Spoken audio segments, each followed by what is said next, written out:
Welcome again to the Autosportradio.com 2021 show. I'm your host, Don Kay. We are live today again, as we were earlier, from the Grant King Race Shops. We must thank Bill and Stephanie Throckmorton for still allowing us in the door to do these programs. Today's show is being presented by Honda and Honda HPD, the Indianapolis Motor Speedway, the NTT IndyCar Series, SVRA, McGilvery's Pub and Eatery, and VP Insurance in Speedway. A couple of things to mention real quickly. There's a new book out by the Vice President of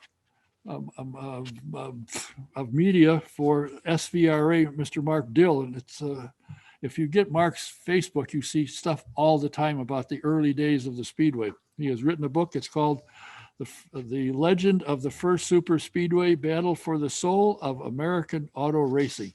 It's really worthwhile getting. You can order it or go get it from Target, Walmart, Amazon, Barnes & Noble, most any place. And if you live in England, they got it. It's being sold over there as well. So look into it.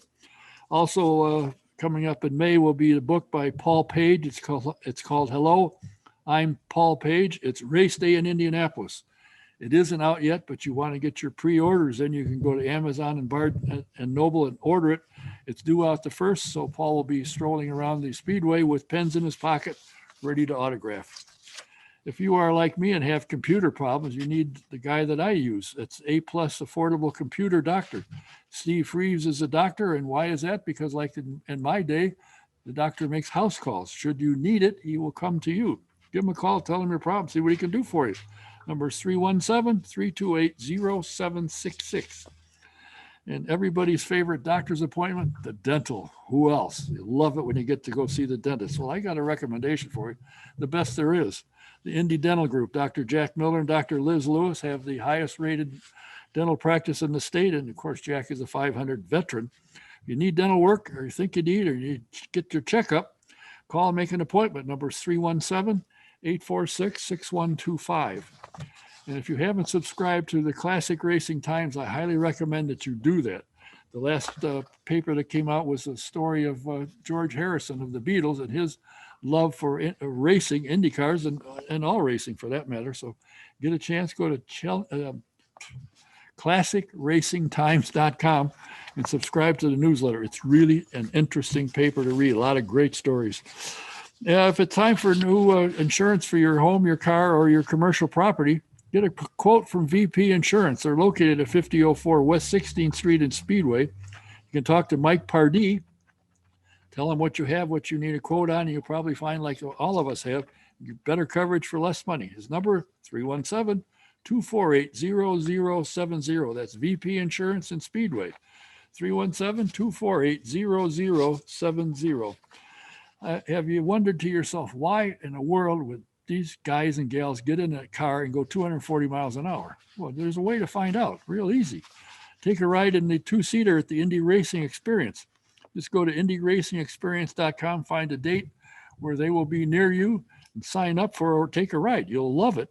And in the promo box, put DK1, you get a 50% discount. So take the chance, take a ride. Only one person I know of that has stopped in the middle of the ride, and when they explained what happened, they went, oh, and off she went. No problem. You need to keep up with what's going on in the vintage world, and SVRA.com will help you with that. You can subscribe to what they have, the Speed Tour magazine. It's a fabulous magazine. It's not a little rag that you find at a grocery store. A beautiful publication. Tells you all kinds of stories and about the series. And of course, they are now handling, Tony Perella has control of the Trans Am series, which is starting really to take off. So you'll enjoy that, and great stories. And if you find when you're at svra.com, hit the schedule tab and find out where they are. And if they're anywhere in the area you can get to, I highly recommend you go there. That's svra.com and Speed Tour magazine. Should you have an interest in owning, or you have a vintage car and you would like to have it restored, the Grant King shops could help you out. Just give them a call, tell them what you're looking for or what you have, and they can help you. The number is 317-820-3595.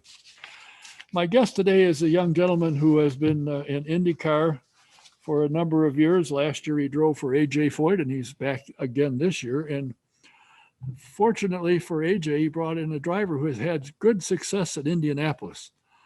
He's an outstanding driver and a fan favorite. Please welcome Mr. Charlie Kimball. Charlie, how are you? I'm doing wonderful. How about yourself, Don? Oh, if I was any better, I'd probably scare myself. You have your own marketing department, and there's somebody by the name of Kathleen that is a part of that. And I communicate with her because you just pass it off, take care of this for me. do you do, besides representing Norville Nordisk, do you do most of your own marketing, looking for your own sponsors? We do. You talked about Kathleen, my business manager, Jason, as well. One of the things that I learned actually from Ken Ungar, one of his books way back in the day, maybe 15 years ago, when I was figuring out what it was going to take to be a professional driver, was to build a team. In racing, that involves a lawyer, a business manager, an insurance guy, a salesperson, a account executive, to take care of those partnerships, because racing as a business, I think, is, at least in IndyCar, has definitely evolved over the last 2 or 3 decades. That it used to be the drivers showed up on Friday, left on Sunday, and that was all they did. And now we have to be brand ambassadors and salespeople, as well as being drivers in the car, as well as being in the gym. And I named all those team members, and a lot of times they all get rolled into 1 or 2 or maybe 3 people if you're at an agency or with a big management group. And so I do a lot of that work myself. I've developed that relationship with Novo Nordisk. And one of the things that I really remember is these people are partnering with me, with me as a person, with me as an athlete, with me as an ambassador. So they need to be able to hear from me and hear about me and understand that I'm going to represent them in the way they want to be represented. Well, I have to say, my honey pie is diabetic. And after meeting you the first time at McGilvery, she said, "That's Norville Nordisk that he uses." I said, "Yes." She says, "I'm going to change." And she did. And she's gotten about a half a dozen of her friends who have the same problem onto from whatever else there was. And I'm not sure anymore, but they're all using it as a result of you. Do you make a lot of appearances for them?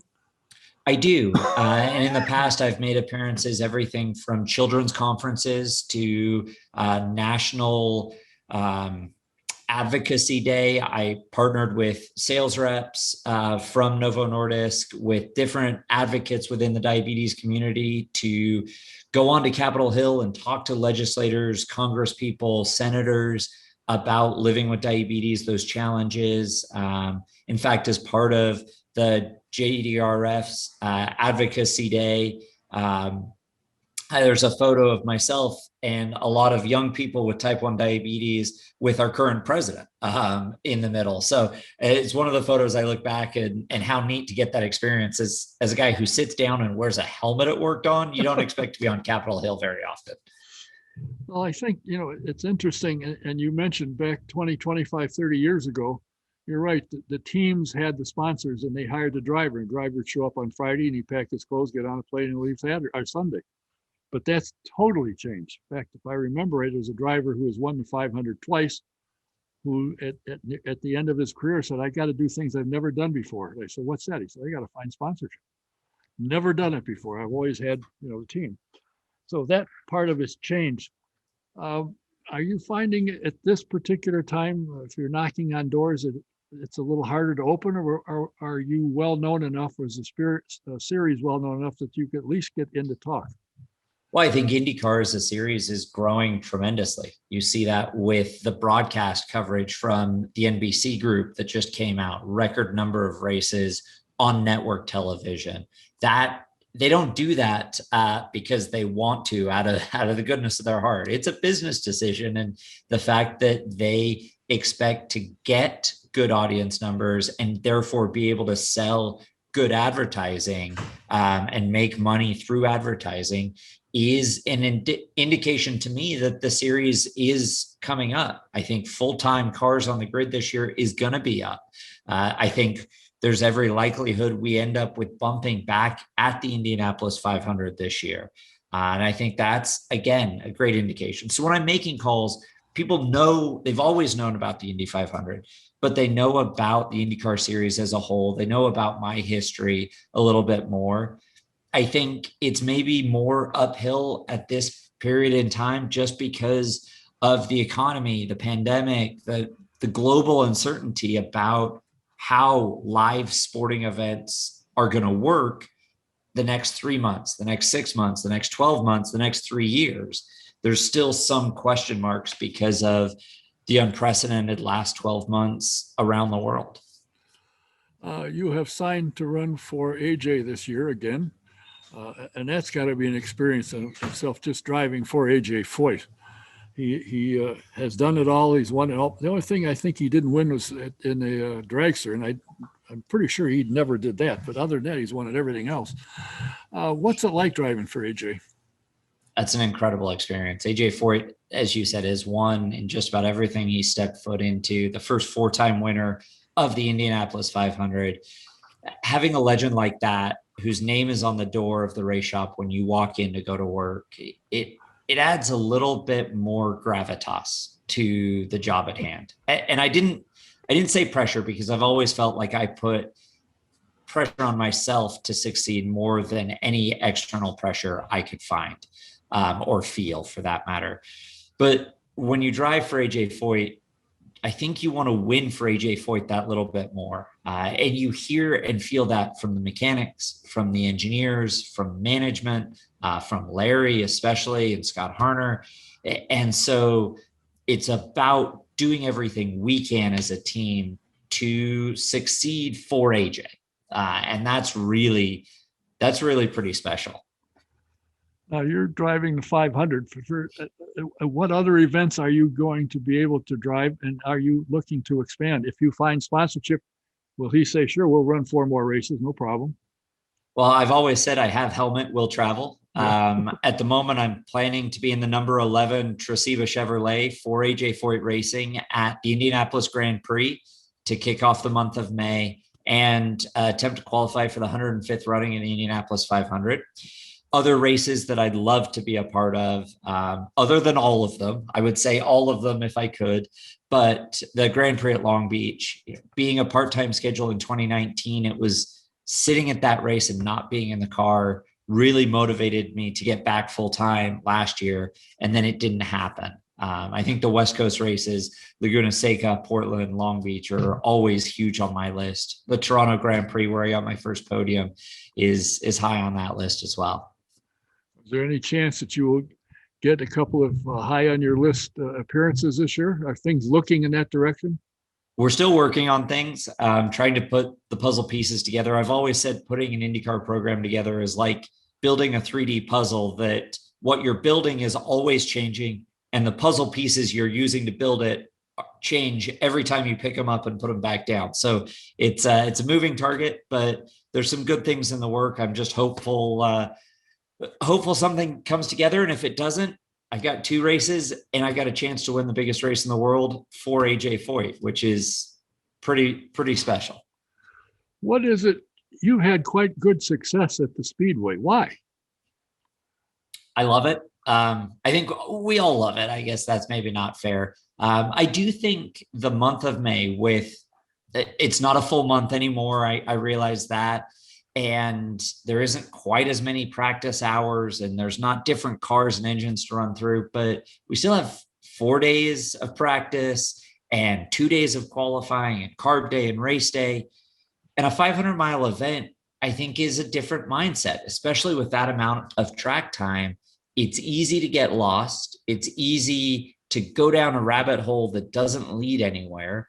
And so as a driver, having a feel in the cockpit's important, but also having that mental approach to understand that amount of track time and that amount of development and that amount of what you're really working toward. Because it's easy to focus on trying to qualify on pole, but you're not going to lead every lap in a 500-mile race. That just doesn't happen anymore. You're not going to win by half a lap or 2 laps like it used to happen. You're going to win by a second or 2 if you're lucky. If you're really good, you win by a second or 2 at the Indy 500 now. So approaching the mindset to work towards that mentality, I think, is really important, and something that is a engineering based driver with an engineering background is something I've excelled at. What does your marketing associate, Kathleen, who happens also to be your wife, does she like what you do? Is she all for this? Go get them, Charlie. Well, she's been very supportive of my career for the last over decade now. And she appreciates the experiences it affords me and us as a family, and the chance that in the non-driving season, in the winter months, I maybe have a little more time at home to spend with the kids. And I think as I get older, I mean, you called me a young man, and with some of the other drivers in the field this year, I feel like I'm not as young as I once was. I mean, none of us are. Day by day, we get older. But at the same time, as my career evolves over the next couple of years, it's exciting to see her marketing and sales career take off in its own right, sort of outside of my race program. You know, it's amazing to me, the people, the guys and gals that get into the sport. I mean, when I first came around in the early 60s, the thought of a driver with a college degree was a joke. Oh, they wouldn't do this with a college degree. That's not anymore. There's quite a number that have. And you know, it's something that gets in your blood. I've been coming to the Speedway since 1963 or something. I think it was somewhere 63 or 64. I've been doing this program for almost 40 years. There's something about the sport, and to me, the people in it, that attracts me. Why am I still here? I should be down in Florida drinking Mai Tais, but I'd fall out of the chair if I did anymore. What is it about you as a driver that keeps you wanting to come back and wanting to do it, knowing full well you could hurt yourself, although the car is much safer now than they ever were, but you can still get hurt. What brings you back? You hit the nail on the head when you said the people that I have worked with over the years, the mechanics that have strapped me into the car, the engineers that we have talked through things and developed with. I mean, that's always been one of the key elements for me coming back. And this week with IndyCar Content Day, the chance to see the photographers and the videographers, the crew that you never see on camera, but also the talent, Rutledge Wood, the Lee Diffie, all of those guys as well. It's the people that really bring me back. And then right there with it is the competition. Yes, I'd love to get in a race car and go drive laps at the Indianapolis Motor Speedway. But if I wasn't racing anyone, it wouldn't be nearly as cool and as neat as race day at the greatest racetrack in the world is. You know, one thing that I've found over the years, that probably, in addition to your ability to drive a car, is your communication with an engineer. And as long as you two are on the same page, and I worked for Dick Simon for a number of years, and all he did was, as soon as the car came off the track, he measured himself, the temperature in the tires. And he could tell from that what was going on. Then he'd sit up and he'd ask the driver, how is it? And if the driver told him what the tires did, you're home free. Now you just adjust it. But the communication between the driver and engineer, to me, is huge. I agree with that. And I think one of my biggest assets as a driver in the IndyCar Series is that I speak and understand engineer. You know, my dad is as a longtime engineer and has been a mechanical engineer his whole life, it seems like. And from that, growing up in that environment, I was definitely able to speak and understand engineer and translate what I was feeling in the wheel and in the cockpit to what the engineers needed to make changes on the car. And I think at the Speedway, where what the car tells you can often be so small and so subtle, being able to interpret those really subtle feels and inputs into an engineer's being able to make the adjustment, give me what I need to go faster, that's really valuable. You know, it's always been interesting to me. You can get in your car and you and your engineer can get it, and you get out of it and you say, man, that's perfect. Your teammate gets in the car and says, holy smoke, how the world are you driving this thing? It's amazing the difference in the feel between one driver and another. They're very seldom are they both the same. Well, we're all different people. We all want different things out of the race car. And I think that's where this year at AJ Foyt Racing is going to be an incredible benefit. Having Dalton Kellett in the car all year, but then someone like Sebastian Bourdais, who has won all over the world. It'll be great as a team to have the three of us working together throughout the month of May. And I can't remember when it was. It was probably in 70 or 69 or somewhere in there. I was down here for a test. I didn't live here at the time. I do now, of course, but I didn't. And they were out testing, and Goodyear said, for AJ actually, we're going to let a little bit of air out of one tire just to see if he can feel it. He didn't complete a lap, and he said, the air in the right rear tire is down. He was spot on. He could feel that much. Can you feel something that tiny? Can you feel the effect on the car? Is it that easy to detect? Well, I think when a lot of people think they're making small changes to race cars, engineers, tire development, for us as drivers, we're so in tune with the car itself. It's a big change. And so you often feel what other people think are tiny adjustments. We had a problem in practice and even in qualifying for the Indy 500 last year. And I was sure there was something wrong, and we ended up finding something very, very small. But then when we changed it and made that correction, it went right back to what it should have been. And they were like, there's no way you should have felt that. And I did. And it totally changed my confidence and my feeling in the cockpit. So it is subtle, but it's definitely there for us as drivers. That's what makes us really good at what we do. You mentioned your dad having been an engineer for most all of his life. And he designed cars in Formula One before he came to IndyCar? So he worked in IndyCar for a little bit, helped design the Chaparral, the Wildcat, helped design the 80 and 82 winners. And through that, met a designer, moved to Europe, where I was actually born when he was working in Formula One, race engineer, design engineer, technical director in Formula One, and then came back to the US and finished his career kind of where he started at Dan Gurney's All-American Racers. That was his last real full-time job in racing. And as we know, or at least I know, and a lot of people know, but those who don't, your family now has a farm in California. And when Mother Nature said, watch this, they got caught in it. Yeah. So my family, my sister and I are 6th generation farmers in our county in California, and citrus and mainly avocados. And my parents have an avocado ranch. And in the Thomas Fire back in 2019, one of those. It was 3 or 4 years ago now. Especially after kids dawn, the years run together. But for me, we were up there fighting the fire, and we ended up losing a lot of the avocado orchard. My family did, and they're regrowing and replanting. And one of the incredible things about this year, 2021, is that the first tree that was replanted after the fire, they are picking avocados from this year. And you can actually go to KimballAvocados.com and order Kimball avocados shipped directly to your door.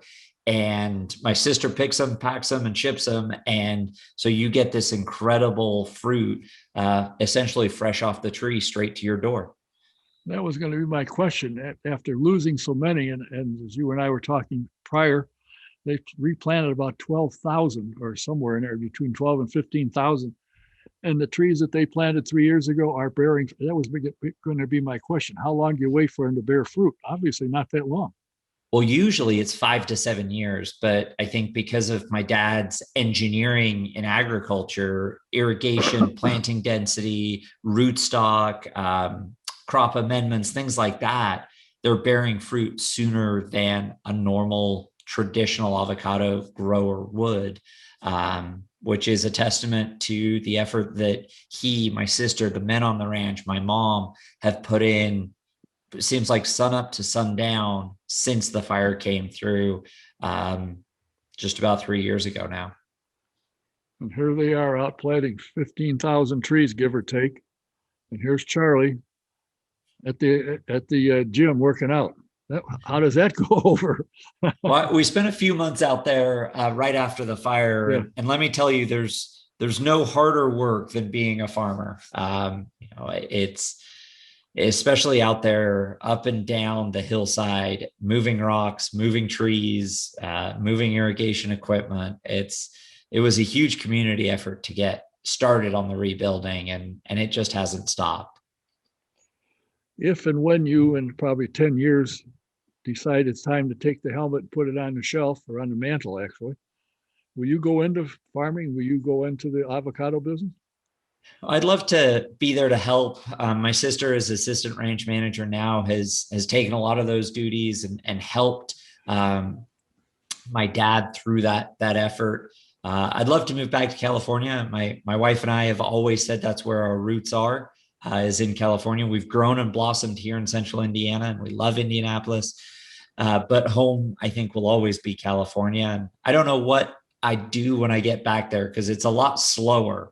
It takes a year and a half to grow a single avocado on a tree, rather than the tens, hundreds, and thousands of seconds I look for in a race car.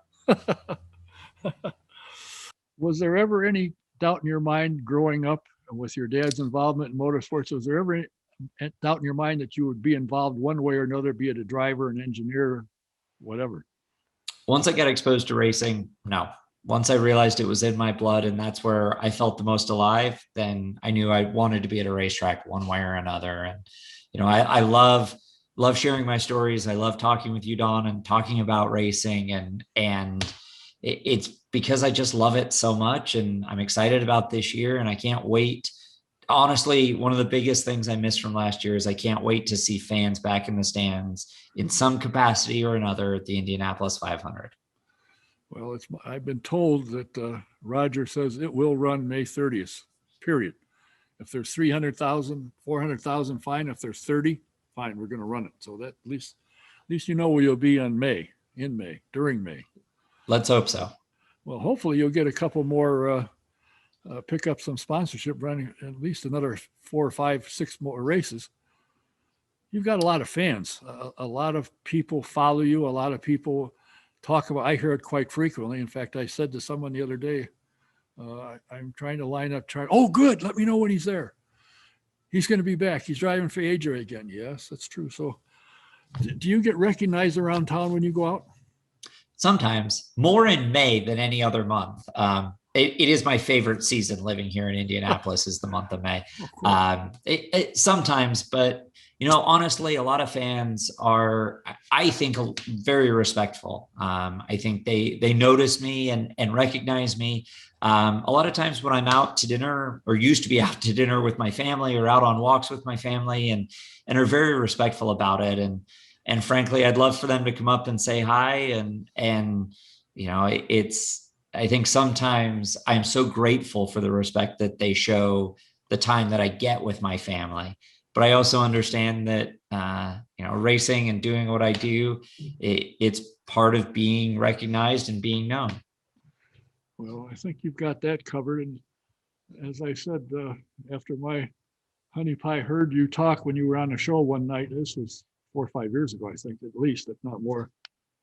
Well, if he's using Norvo door disc, I got it. I'm going to switch it. She did. I think it's amazing. And I think as a spokesman for anybody, but in particular with this, and the fact that you not suffer, but have the disease, makes it so much easier. People will listen, because what you do, I mean, the average person goes to the office and they don't do what you do under the pressure and so forth, and be able to monitor it for 500 miles and keep track of what you're doing, and have something in case your blood sugar starts to dip, you can take care of that.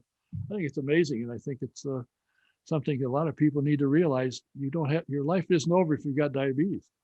It's very true. There are no timeouts during the Indy 500, but I really appreciate the kind words about being a spokesperson and an ambassador and an advocate for the diabetes community, Don. It's very kind.